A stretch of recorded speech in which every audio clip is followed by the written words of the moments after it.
Good morning વિદ્યાર્થી મિત્રો, કેમ છો? મજામાં ને? ધોરણ 8 વિજ્ઞાન અને ટેકનોલોજીની અંદર ચેપ્ટર 10 તરુણાવસ્થા તરફ છે. એની અંદર આપણે એક પ્રશ્ન છે હજુ બાકી છે.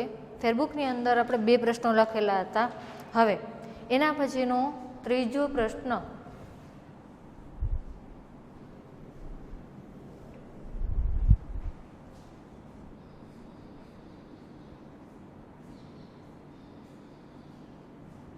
क्वेश्चन नंबर 3 क्वेश्चन मनुष्य में लिंग निश्चयन समझावो।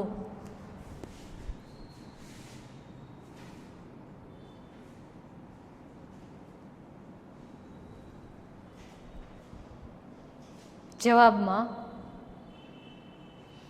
पहलो पॉइंट 1 करे मनुष्यना बधा कोषोना कोष केंद्र में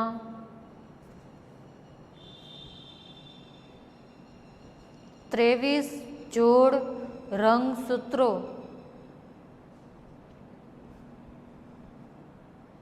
आवेला छे।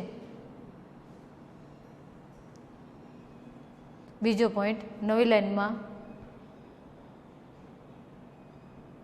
आ पैकी 23મી जोड़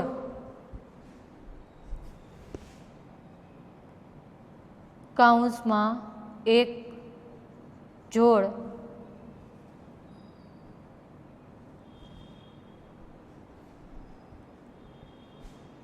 काउंस पूरो लिंगी रंगसूत्रोनी छे।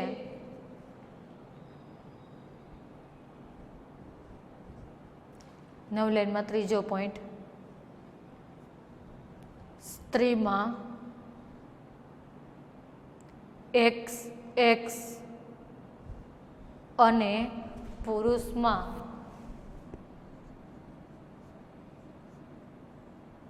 XY लिंगी रंगसूत्रों होय छे। नवी लाइन में चौथो पॉइंट जनन कोषो काउंस में शुक्रकोष अथवा अंडकोष काउंस पूरो में दरेक जोड़नु एक एक रंगसूत्र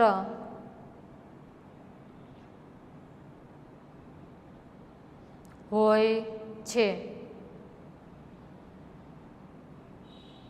नवी लाइन में 5मो पॉइंट स्त्री में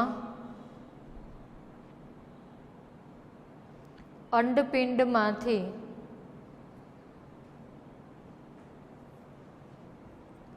मुक्त थता अंडकोष में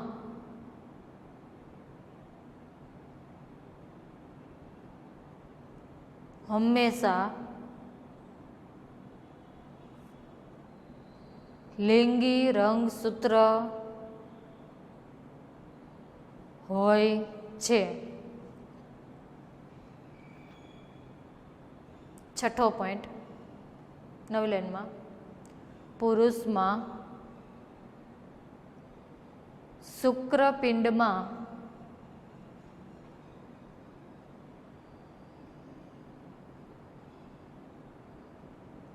उत्पन्न थता शुक्रकोषो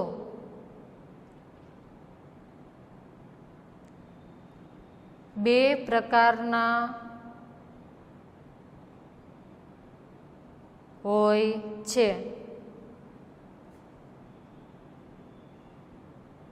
तेमांथी कंटिन्यू जे आगळ लखवानुं छे अर्धी संख्याना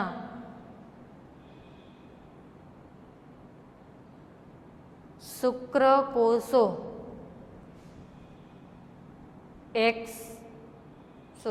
શુક્રકોષો લિંગી રંગસૂત્ર એક્સ ધરાવતા અને બાકીના શુક્રકોષો લિંગી રંગસૂત્રો વાય ધરાવતા હોય છે.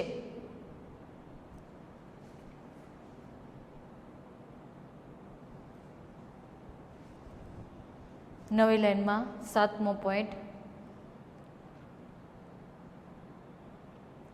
જો અંડકોષનું ફલન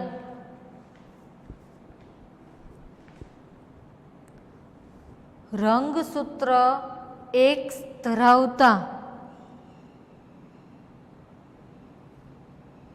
શુક્રકોષ વડે થાય તો યુગ્મનજ એક્સ એક્સ લિંગી રંગસૂત્રો ધરાવે છે અને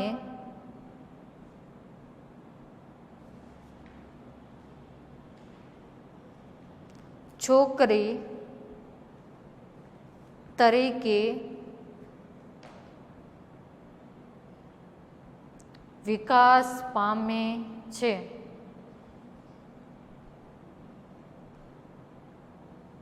8મો પોઈન્ટ છેલ્લો છે.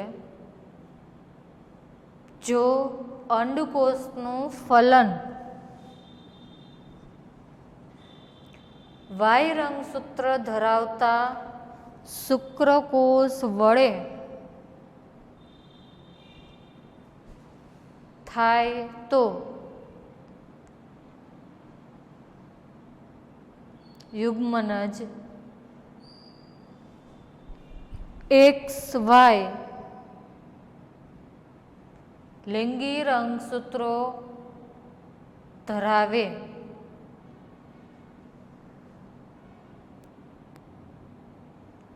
અને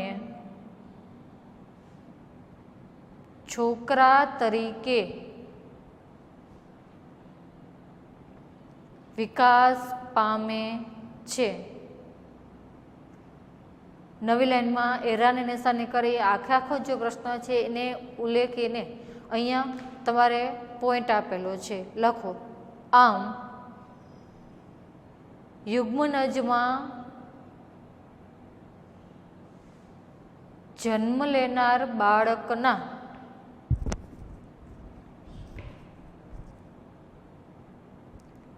લિંગ નિશ્ચયન માટેનો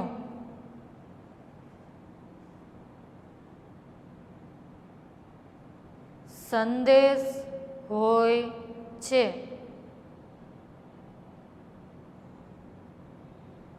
જન્મ પહેલા શિશુના લિંગનું નિશ્ચયન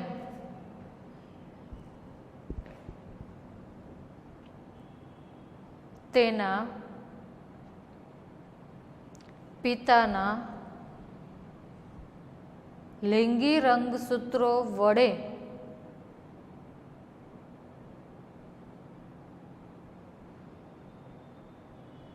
થાય છે, માતા દ્વારા નહીં. અહીંયા તમારે ચેપ્ટર 10 છે એના ફેરબુક અને સ્વાધ્યાયપોથીના જે પ્રશ્નો છે લખવાના હતા એ માહિતી અહીંયા પૂર્ણ થાય છે. વિદ્યાર્થી મિત્રો, આપણી પાસે ધોરણ 8ની અંદર બીજા સેમમાં જે કાંઈ વિજ્ઞાનનો સિલેબસ હતો 9 ચેપ્ટરને ધ્યાનમાં રાખીને એ 9 ચેપ્ટર છે આપણે ઓનલાઈન અને ઓફલાઈન બંને માધ્યમ દ્વારા છે સમજીને લખી ચૂક્યા છીએ. જો સરકાર દ્વારા છે આપણને એક્ઝામ લેવાની એ માહિતી આપે તો તમારે જે કંઈ સ્વાધ્યાયપોથી અને ફેરબુકમાં લખાવેલું છે એમાંથી તૈયારી છે કરવાની રહેશે. હવે આજથી છે એ જે કંઈ આપણી પાસે બીજા સેમના ચેપ્ટર છે એને રિવિઝનમાં છે એ અભ્યાસ કરવાનો છે. જેથી તમારે શું કરવાનું, તમારી સામે માત્ર છે સ્વાધ્યાય પોથી અને ફેરબુક રાખી આ સ્વાધ્યાય પોથી અને ફેરબુકના જે ક્વેશ્ચન આપણે લખેલા છે કે જે આપણને એક્ઝામ માટે તૈયાર કરવાના છે અને ઉપયોગમાં આવી શકે એમ છે, આ ચેપ્ટરના પ્રશ્નો છે એની આપણે રિવિઝન સ્વરૂપે છે માહિતી બોર્ડ ઉપર છે એ સમજતા જશું. શરૂઆત આપણે 9મું જે ચેપ્ટર છે ત્યાંથી આપણે બીજું સેમ છે એ શરૂઆત થાય છે. આજના વિડીયોની અંદર આપણે શું કરીશું, 9મું અને 10મું છે હાલમાં આપણે સમજી ચૂક્યા છીએ. એટલે શરૂઆત જે આપણે ચેપ્ટર 12થી કરેલી હતી ત્યારથી રિવિઝન કરવાની આપણે શરૂઆત કરીએ. ત્યારબાદ કન્ટિન્યુ જેમ જેમ નેક્સ્ટ ચેપ્ટર આવતું જશે એ પ્રમાણે 18 ચેપ્ટર સુધી આપણે લઈ જશું ને પછી છેલ્લે આપણે ફરી પાછું 9મું અને જે 10મું ચેપ્ટર છે એને રિવિઝનમાં લઈશું. આજના વિડીયોની અંદર આપણી પાસે ચેપ્ટર 12 ઘર્ષણ ત્યાંથી આપણે શરૂઆત કરીએ.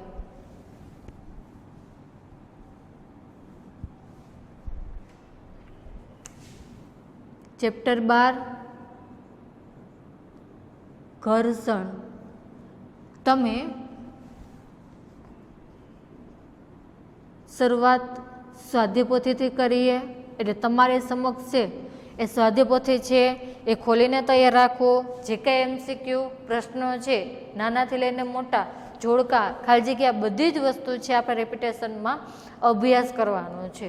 પહેલેથી ચેપ્ટર 12ની અંદર તમારા સ્વાધ્યાય પોથીની અંદર અથવા જે ફેરબુકમાં લખાવેલો છે તે પ્રશ્નની અંદર પહેલો પ્રશ્ન શું આવશે, MCQ ક્વેશ્ચન 1 MCQ. એની અંદર પહેલો MCQ ધ્યાન રાખો અને સાંભળતા જજો. તેમાં પેલું આપેલું છે સ્પ્રિંગ કાંટાનો ઉપયોગ શાના માપન માટે થાય છે. તો આપણે સ્વાધ્યાય પોથીની અંદર પીળા કલરના કોષ્ટકમાં આપણને માહિતી આપેલી હતી. જો એ તમને યાદ હોય તો એને ધ્યાનમાં રાખીને 4 ઓપ્શન અહીંયા આપેલા છે ને એમાંથી સાચો જવાબ આપણે શોધવાનો છે. શું જોઈએ, સ્પ્રિંગ કાંટાનો ઉપયોગ કઈ જગ્યાએ થાય. પહેલું વસ્તુનું દળ માપવા, જવાબ આવશે ખોટો. એના પછી વસ્તુનું ઘનફળ માપવા, એ આપણી પાસે ક્યાંય વિજ્ઞાનની અંદર આવો શબ્દ ક્યાં આવતો નથી એટલે એ ઓપ્શન પણ ન આવી શકે.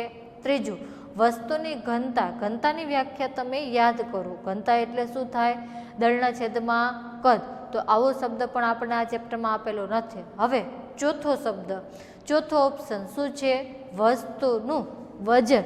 તમે જ્યારે કોઈ વસ્તુ ઉંચકો છો ત્યારે સ્પ્રિંગ કાંટાનો તમે જ્યારે ઉપયોગ કરતા હોય તો એની મદદથી શું માપી શકાય, તો કે વસ્તુનું વજન માપી શકીએ છીએ.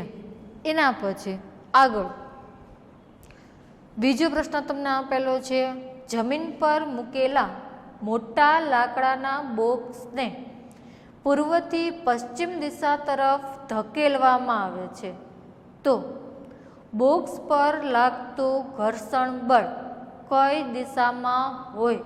આ પ્રશ્ન છે ખાસ કરીને વિદ્યાર્થી મિત્રો 8મા ધોરણ માટે અને સાથે સાથે જ્યારે તમે કોમ્પિટિટિવ એક્ઝામ આપશો ત્યારે પણ આવા પ્રકારના પ્રશ્નો છે પૂછાય છે. એટલે ખાસ ધ્યાન રાખજો, દિશાને ધ્યાનમાં રાખીને જો પ્રશ્ન પૂછે એટલે પહેલું વહેલું આપણે શું કરવાનું, તો કે દિશા છે દોરવાની છે. દિશા દોરવા માટે આપણને ખ્યાલ છે પેપર વર્ક ઉપર આપણે આ જે ભાગ છે એને ઉત્તર દિશા કહીએ છીએ, નીચે તરફ દક્ષિણ દિશા, આ તરફ પશ્ચિમ દિશા અને આ તરફ પૂર્વ દિશા. હવે પ્રશ્ન આપણે એક વખત સાંભળતા જઈએ, આની અંદર મૂકતા જઈએ ને પછી આપણે જવાબ જોઈએ. જમીન ઉપર મૂકેલા એટલે આ કોઈ એક જમીન છે એને નક્કી કરી લ્યો. હવે આના ઉપર કોઈ લાકડાનું બોક્સ છે, આ બોક્સને પૂર્વથી એટલે આ તરફ, પૂર્વથી પશ્ચિમ દિશા તરફ એટલે આ દિશામાં શું કરવામાં આવે છે, તો કે ધકેલવામાં આવે છે.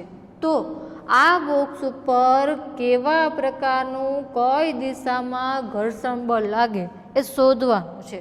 આના માટે આપણે ચેપ્ટરની માહિતી યાદ કરવી પડશે કે ઘર્ષણ બળ કઈ દિશામાં લાગે. તો આપણને ખબર છે જે દિશામાં તમે બળ લગાવો એનાથી વિરુદ્ધ દિશામાં ઘર્ષણ બળ લાગે છે. બોક્સને જો આપણે પૂર્વથી પશ્ચિમ દિશામાં આ તરફ ધકેલતા હોય તો ઓટોમેટિક એની વિરુદ્ધ દિશા આ તરફ થાય. એટલે આપણી પાસે આ ડાયાગ્રામ ઉપરથી ઓપ્શન આવી જાય. જો તમે આ પૂર્વથી પશ્ચિમ દિશામાં ધકેલતા હોય તો ઘર્ષણ બળ કઈ દિશામાં લાગતું હોય તો કે પૂર્વ દિશામાં. ઓપ્શન જોઈએ આપણી પાસે કયો આવશે? સી. એના પછી ત્રીજો પ્રશ્ન, ઘર્ષણ બળ શેના ઉપર આધાર રાખતું નથી? તો એના ઉપર આપણે ઓપ્શન જોઈએ. પેલું તમને કીધું છે સપાટીનું લીસાપણું. બીજું ઓપ્શન તમને કીધું છે સપાટીનું ખરબચડાપણું. ત્રીજો ઓપ્શન કીધું છે સપાટીનો નમન કોણ. અને ચોથો ઓપ્શન તમને કીધું છે સપાટીનું ક્ષેત્રફળ. હવે ચારે ચાર ઓપ્શન મેં અહીં બોર્ડ ઉપર લખેલા છે. એક વખત ઓપ્શનને ધ્યાનમાં રાખીને પ્રશ્ન તમને શું પૂછેલો છે એ મગજમાં ફિટ કરી લે. તમને આ ઓપ્શન ઉપર પ્રશ્ન આપેલો છે કે ઘર્ષણ બળ આ ચાર ઓપ્શનમાં નેગેટિવ કીધું છે કે કોના ઉપર આધાર રાખતું નથી. જોજો છેલ્લે નથી શબ્દ છે એટલે જોઈએ કે કોના ઉપર આધાર નથી રાખતું કે જેને લીધે ઘર્ષણ બળ ઉદ્ભવી ન શકે. તો પેલું તમને કીધું છે સપાટીનું લીસાપણું. તો કે હા, એના ઉપર ઘર્ષણ બળ આધાર રાખે. શા માટે? કારણ કે ચેપ્ટર સમજતા હતા ત્યારે મેં તમને કીધું હતું કે જેટલી સપાટી લીસી એટલું ઘર્ષણ બળ શું થાય તો કે ઓછું લાગે, ને જેટલી સપાટી ખરબચડી એટલું ઘર્ષણ બળ કેવું હશે? વધારે. એટલે આ બે ઉપર આધાર રાખે છે. આપણને પ્રશ્ન શું આપેલો છે? આધાર રાખતું નથી. એટલે ઓટોમેટિક હજી આપણી પાસે બે ઓપ્શન છે, જોઈએ કયો લાગુ પડે. એમાં આવશે સપાટીનો નમન કોણ. નમન કોણ એટલે શું થાય તો કે આપણે એક પ્રવૃત્તિ કરેલી હતી, તેમાં લાકડાનો અથવા તમારી પાસે કોઈ પાટી હોય એને આવી રીતે તમે ક્રોસમાં રાખો એટલે સપાટી સાથે જે આ નમેલું હોય આ જે નમન કોણ હોય એના ઉપર પણ આ જે ઘર્ષણ બળ છે એ આધાર રાખે છે. હા, શા માટે? તમે જોયેલું હશે કે જેટલો આનો ઢાળ હશે એના આધારે શું થશે તો કે આ દડો છે ગબડશે. હજી નમન કોણ તમે વધારતા જાઓ એમ એનો જે આ સપાટી સાથે ઘર્ષણ બળ છે એના આધારે નક્કી કરવામાં આવે છે. એના પછી સપાટીનું ક્ષેત્રફળ. તો કે આના ઉપર આધાર રાખતું નથી, કારણ કે બોલ છે એ કેવડો છે એના ઉપર આધાર નથી રાખતું, પણ સપાટી લીસી છે, ખરબચડી છે, એનો ઢાળ એટલે કે નમન કોણ તમે કેટલો રાખેલો છે એના ઉપર આ ઘર્ષણ બળ આધાર રાખે છે. એટલે ઓટોમેટિક આપણી પાસે ઓપ્શન આવી જશે ડી. એના પછી ચોથો પ્રશ્ન, વસ્તુ પર લાગતા ઘર્ષણ બળનું કારણ શું હોઈ શકે? કોને કારણે આ ઘર્ષણ બળ ઉદ્ભવે છે? તો એની અંદર તમે જો ઓપ્શન એ શું આપેલું છે તો કે વસ્તુની સપાટીની વિરૂપતા એટલે શું થાય તો કે વિકૃતિ એ કેટલો એનો આકાર અનિયમિત છે એના ઉપર આધાર રાખે છે અથવા એનું કારણ હોઈ શકે. તો કે હા, તમને શરૂઆતમાં જ માહિતી આપેલી હતી જેટલી સપાટી આવી અનિયમિત આકારની હોય એટલે સપાટી ખરબચડી અનિયમિત ને આકાર એનો વિકૃત છે. એ આકાર વિકૃત હોય તો જ ઘર્ષણ બળ ઉદ્ભવી શકે. જો એ સપાટી છે લીસી હોય, સમતલ હોય તો એમાં ઘર્ષણ બળ છે એ પૂરતા પ્રમાણમાં ઉદ્ભવી શકે નહીં. એટલે ઓપ્શન એ એમાં આવી શકે. બીજું હજી ઘર્ષણ બળ ઉદ્ભવ માટેનો ઓપ્શન બી શું આપેલો છે તો કે વસ્તુની સપાટીની સંલગ્નતા એટલે શું થાય તો કે કેટલું એ સપાટી સાથે જોડાયેલું છે એને કારણે પણ ઘર્ષણ બળ ઉદ્ભવી શકે છે. કેવી રીતે તો કે હજુ તમે જ્યારે કોઈ પણ બેન્ચ ઉપર ડસ્ટર મૂકો, પાઠ્યપુસ્તક મૂકો તો એની જે આ સપાટી છે એ સામે રહેલી વસ્તુની સપાટીમાં કેટલી એ બંધ બેસે છે, કેટલી એ જોડાયેલી છે એને આધારે આ ઘર્ષણ બળ ઉદ્ભવી શકે છે. ત્રીજું આપેલું છે જ્યાં આકૃતિ ઉપર જ બંધ બેસે છે. શું છે તો કે વસ્તુની સપાટીમાં ખરબચડાપણું કેટલું છે એને આધારે પણ ઘર્ષણ બળ ઉદ્ભવી શકે. સામાન્ય ઉદાહરણ આપણે સમજી લે. ચપ્પલના તળિયાની અંદર જેટલું ખરબચડાપણું હશે એને આધારે આપણે વધારે આ ઘર્ષણ બળને કારણે સરળતાથી છે ચાલી શકીએ છીએ. જો ચપ્પલનો સોલ છે એ ઘસાય છે તો એને કારણે શું થાય તો કે ઘર્ષણ બળ છે એ ઘટી જાય. શા માટે? કારણ કે આ જે એક સપાટી છે અને બીજી સપાટીમાં આ ખાડા ટેકરીઓમાં બંધ બેસવા માટે છે પૂરતો સમય લાગે ને, એટલે આને કારણે પણ ઘર્ષણ બળ તમે સમજી શકો છો. એટલે 3 ઓપ્શન છે કે જે ઘર્ષણ બળ ઉદ્ભવવા માટેનું કારણ છે. એટલે ચોથો ઓપ્શન તમને આપેલો છે. આપેલા તમામ શું આવશે તો કે વસ્તુ ઉપર કોઈ પણ જગ્યાએ જ્યારે ઘર્ષણ બળ લાગે એનું કારણ શું છે? પહેલું એક એ વિકૃતિ હોવી જોઈએ, જે કાંઈ એની સપાટી છે અનિયમિત હોય તો ઘર્ષણ બળ ઉદ્ભવી શકે. બીજું તમને કીધું છે સપાટી સાથે કેટલી એની સંલગ્નતા છે, જોડાયેલી કેટલી છે એના ઉપર આધાર રાખીને. ત્રીજું સપાટી જો ખરબચડી હોય તો આ 3 વસ્તુના કારણે છે આ ઘર્ષણ બળ ઉદ્ભવી શકે. એના પછી 5મો પ્રશ્ન, આ તો ખાસ સમજવા જેવો છે એટલે બરાબર સાંભળજો. બે સપાટીઓની સંપર્ક સપાટી ઉપર પ્રવર્તતું આ જે સરકતું ઘર્ષણ બળ છે એ 8 ન્યૂટન માલુમ પડે છે. તો તે બે સપાટીઓ વચ્ચે પ્રવર્તતું સ્થિત ઘર્ષણ બળ નીચેના પૈકી કેટલું હોઈ શકે? આપણી પાસે 3 પ્રકારના ઘર્ષણ બળ છે. એક આવશે સ્થિત, એટલે કોઈ પદાર્થ જ્યારે સ્થિર અવસ્થામાં હોય ત્યારે બંને સપાટી વચ્ચે લાગતું જ્યાં ઘર્ષણ બળ હોય એને શું કહેવાય? સ્થિત ઘર્ષણ બળ. બીજું શું આવશે તો કે સરકતું ઘર્ષણ બળ. કોઈ પદાર્થ છે, ટેબલ છે, પાઠ્યપુસ્તક છે ને સીધું તમે જ્યારે સરકાવો સપાટી ઉપર ત્યારે આવા પ્રકારનું જે ઘર્ષણ બળ હોય એને શું કહેવાય? સરકતું ઘર્ષણ બળ. પથ્થર છે, કોઈ બોલ છે એ ગબડે ત્યારે આવા પ્રકારનું જે ઘર્ષણ બળ હોય એને શું કહેવાય? લોટણ ઘર્ષણ બળ. હવે આ 3 ઘર્ષણ બળની તમે જ્યારે સરખામણી કરો ત્યારે પદાર્થ સ્થિર અવસ્થામાં હોય ત્યારે વધુમાં વધુ આ ખાંચ બીજી ખાંચમાં બેસી જતું હોવાથી ત્યારે ઘર્ષણ બળ સૌથી વધારે હશે. સરકતું એટલે કોઈ પદાર્થ તમે ધકેલો સપાટીના સંપર્કમાં રાખીને ત્યારે શું થશે? અમુક ખાંચ બેસશે, અમુક ને બેસશે, તા તો એ નીકળી જશે. એટલે એના કરતાં ઓછું ઘર્ષણ બળ આ સરકતું છે. લોટણ પૈડું છે, રસ્તા ઉપર સતત ગતિ કરતું હોય, કોઈ બોલ છે સતત એ ગતિમાન અવસ્થામાં હોય ત્યારે આ સતત આ સપાટીમાંથી બહાર નીકળી જતું હોય. આ જે ઘર્ષણ બળ છે સૌથી ઓછું છે. એટલે તમારા સ્વાધ્યાયપોથી અથવા ફેરબુકની અંદર તમારા નજર સમક્ષ આવે આ ઘર્ષણ બળનો જે ઉતરતો ક્રમ છે એને ક્યાંક નોટ કરી લેવું ને એને આધારે આપણો પ્રશ્ન જોઈએ. શું છે તો કે તમને અહીંયા માહિતી આપેલું છે કોઈ બે સપાટી છે એનું જે આ સરકતું ઘર્ષણ બળ છે એ કેટલું છે? 8 ન્યૂટન છે.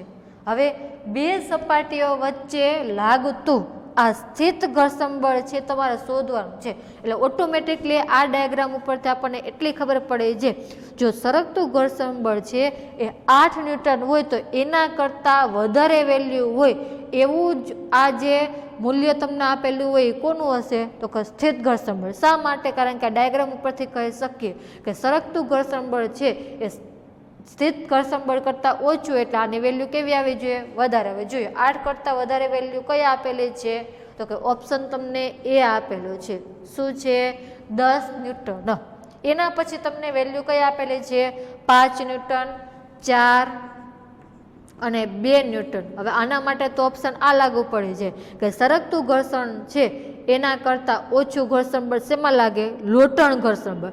પણ તમને લોટણને બદલે શું પૂછેલું છે તો કે સ્થિત ઘર્ષણ બળ વિશે પૂછેલું હોવાથી આ જે વેલ્યુ છે એના કરતાં વધારે આવતી હોય એવી વેલ્યુ તમને અહીંયા જવાબમાં આપેલી છે. હજુ જો આને ફેરવીને પ્રશ્ન પૂછવો હોય તો 8 કરતાં 9 ન્યૂટન આપે તો પણ આપણો જવાબ સાચો આવશે.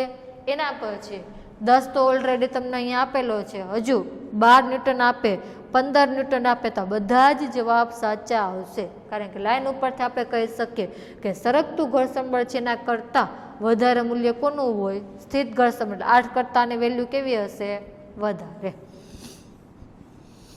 એના પછીનો છઠ્ઠો પ્રશ્ન, નીચેનામાંથી કયું વિધાન ઘર્ષણ માટે સાચું નથી? એટલે આના માટે પહેલાં તો તમારે 4 એ 4 એના ઓપ્શન છે વાંચવા પડે, કારણ કે સાચું ન હોય એવું વિધાન તમારે અહીંયા જોવાનું છે. પેલું ઘર્ષણને ધ્યાનમાં રાખીને તમને ઓપ્શન આપેલો છે કે ઘર્ષણ ઉષ્મા ઉત્પન્ન કરી શકે છે. આ તો આદિમાનવ કરથી આવેલું આવે છે, કારણ કે 2 પથ્થરને જ્યારે ઘસેલા એટલે તરત જ એના ઉપરથી ઉષ્મા છે ઉત્પન્ન થાય, એટલે આ વિધાન છે એ સાચું છે. બીજો ઓપ્શન છે ઘર્ષણ ગતિમાન વસ્તુને સ્થિર કરે છે. હા, તમે જ્યારે સાયકલ ચલાવતા હોય, વાહન ચલાવતા હોય, બ્રેક મારો એટલે શું થાય? તો કે પૈડા અને બ્રેક પેડ છે એટલે કે ડટ્ટા, આ બંને વચ્ચે ઘર્ષણ ઉત્પન્ન થવાને કારણે પૈડું છે સ્થિર થાય છે, એટલે એ ઓપ્શન પણ આવશે. એના પછી સી ઓપ્શન, ઘર્ષણને કારણે વસ્તુઓ ઘસાઈ જાય છે. આ તો વારંવાર આપણે મશીનરીઓની અંદર જોઈએ છે, સતત ગતિમાન અવસ્થામાં કોઈ મશીન હોય ત્યારે એના પાર્ટ્સ છે એ અમુક સમય પછી ઘસાઈ જાય છે, કારણ કે એમાં ઘર્ષણ ઉત્પન્ન થાય છે, એટલે આ ઓપ્શન પણ એને લાગુ પડે છે. આપણે ન હોય એવું ઓપ્શન છે જોવાનું છે ઓટોમેટિક. હવે આપણને ખબર પડે છે 3 ઓપ્શન તો છે જ, એટલે જવાબમાં આવતા નથી. ચોથો ઓપ્શન આપણે એમ છતાં પણ ટેલી કરી લઈએ, ઘર્ષણ હંમેશા કાયમી માટે બધી જ જગ્યાએ હાનિકારક છે, તો આ જવાબ કેવો આવશે? ખોટો. શું છે? તો કે ઘર્ષણ હંમેશા હાનિકારક છે. જો તમને વિધાન એવું આપેલું હોત કે ઘર્ષણ હાનિકારક છે તો જવાબ સાચો હોત. શા માટે? આપણે જોઈએ કે ઘર્ષણને કારણે શું થાય? તો કે મશીનના પાર્ટ્સ ઘસાઈ જાય, આપણે બૂટ ચપ્પલના તળિયાનો સોલ ઘસાઈ જાય છે.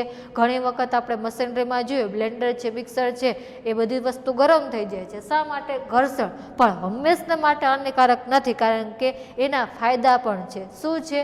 તો કે પહેલી વસ્તુ, અત્યારે તમે કેમેરાની સામે બેઠા છો, હમણાં આપણે પ્રશ્ન લખેલો, તમે બોલપેન છે એને કાગળ ઉપર જ્યારે ઘસો ત્યારે જ તમે વસ્તુ છે લખી શકો છો, તો આ એનો ફાયદો છે. પછી બીજી વસ્તુ, બૂટ ચપ્પલના જે સોલ છે એમાં ઘર્ષણ ઉત્પન્ન થવાને કારણે જ આપણે ચાલી શકીએ છીએ, તો આ એનો ફાયદો છે. આવા તો ઘણા બધા ફાયદો છે, એટલે એના ઉપરથી ઘર્ષણ હંમેશા હાનિકારક છે, તો આ વિધાન કેવું આવશે? ખોટું. એના પછી તમને 7મો પ્રશ્ન આપેલો છે, નીચેનામાંથી કયું વિધાન ખોટું છે? તો એના માટે તમારે આ ઓપ્શન લાગુ પાડવાનો છે. ઓપ્શન એ શું આપેલો છે? સ્થિત ઘર્ષણ એ લોટણ ઘર્ષણ કરતા શું છે? તો કે વધુ છે. તો હવે ઓપ્શનમાં તમે જુઓ તો કે આ સાચું છે, આપણે ખોટું વિધાન શોધવાનું છે. બીજું ઓપ્શન તમને કીધું છે સરકતું જે ઘર્ષણ હોય એ લોટણ ઘર્ષણ કરતાં વધુ છે, તો આ પણ તમે ડાયાગ્રામમાં જુઓ તો સાચો જવાબ આવશે. ત્રીજું ઓપ્શન આપેલું છે લોટણ જે ઘર્ષણ છે એ સ્થિત ઘર્ષણ કરતાં કેવું છે? ઓછું છે, એટલે આવી રીતે થશે. હજી એક વખત, લોટણ ઘર્ષણ એ સ્થિત ઘર્ષણ કરતાં ઓછું છે. હવે તમે જુઓ આમાં ઊંધું થઈ ગયું, લોટણ સ્થિત છે એ વધારે છે, તો આમાં લોટણ છે ને કેવું કીધું છે? ઓછું કીધું, તો આ જવાબ કેવો આવશે? સાચો છે. આપણે ખોટું વિધાન શોધવાનું છે, એટલે ચોથો ઓપ્શન સ્થિત ઘર્ષણ એ સરકતું જે ઘર્ષણ છે એના કરતાં શું છે? તો કે ઓછું છે, તો આમાં જવાબ કેવો આવશે? ખોટો, કારણ કે ત્રણેય ઘર્ષણ બળમાંથી સૌથી વધારે ઘર્ષણ બળ કયું છે? તો કે સ્થિત ઘર્ષણ બળ છે, પણ આમાં ઊંધું કીધું છે, સ્થિત ઘર્ષણ એ સરકતા કરતાં ઓછું છે. અહીંયા તમે જુઓ તો સ્થિત કેવું છે? વધારે છે, એટલે ઓટોમેટિક જવાબ આપણો કયો આવશે? Option D. અહીંયા સુધી રાખીએ. આજના હોમવર્કની અંદર તમારે છે ચેપ્ટર 10ની અંદર જે ક્વેશ્ચન ત્રીજો ફેર બુકમાં લખાવેલો છે એ તમારે લખવાનું છે. અહીંયા સુધી રાખીએ. Thank you.